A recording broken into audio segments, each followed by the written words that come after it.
Айбован, здравствуйте, нихао. ගෞරවනීය මහා සංඝරත්නයන් අවසරයි මහා සංඝරත්නය පෙරමුණු කරගත් අපේ මහාචාර්ය මල්වානේ චන්ද්‍රරත්න නායක හිමියන් ප්‍රමුඛ සියලුම මහා සංඝරත්නයන් අවසරයි Уважаемый господин послом Шри-Ланка, Российской Федерации для Шри-Ланка и всё делегация and His Excellency Mei Jing, Consul of the People's Republic of China and members of the diplomatic corps. ගෞරවනීය විද්වතුනි, ආදරණීය අම්මේ තාත්තේ, දරු දැරියනි, මේ අවස්ථාවට සහභාගී වී සිටින ඔබ සියලු දෙනාගෙන් අවසරයි.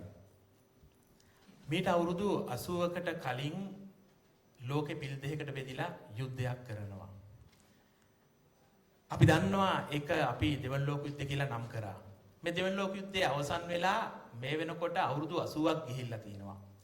ඒ අවුරුදු 80 ඇතුලේ විශේෂයෙන්ම 1945 දෙවන ලෝක යුද්ධය අවසන් වෙනකොට ලෝකේ අලුත් දේශපාලන අලුත් ගමනකට මුල පුරනවා. අපි දන්නවා අපි වගේ ලංකාව වගේ රටවල් තුන්වන ලෝකයේ බ්‍රිතාන්‍ය අධිරාජ්‍යයේ මේ ගෝලීය උතුරේ අධිරාජ්‍යයේ කොටස්කරුවන් යටත් විත්‍යයන් බවට පත් වෙලා තිබ්බේ.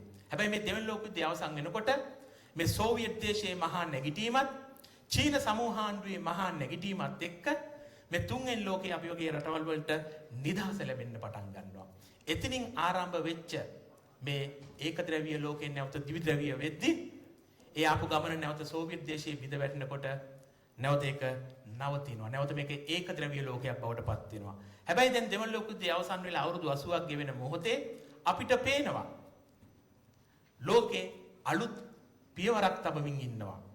ඒ තමයි ගෝලීය දකුණ. මේ ගෝලීය දකුණ නැගිටමින් සිටිනවා. කවුද මේ ගෝලීය දකුණ කියලා කියන්නේ? එදා මහා රටක් වෙච්ච සෝවියට් දේශය අද රුසියානු ෆෙඩරේෂන් නමින් හඳුන්වනවා.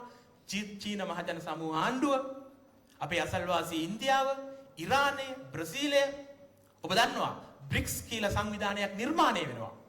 මේ බ්‍රික්ස් සංවිධානයේ ඇතුලේ ෂැන්හයි කෝපරේෂන් එක ඇතුලේ ආසියානු සංවිධානයේ ඇතුලේ ගෝලීය දකුණක් නැගිටිනවා.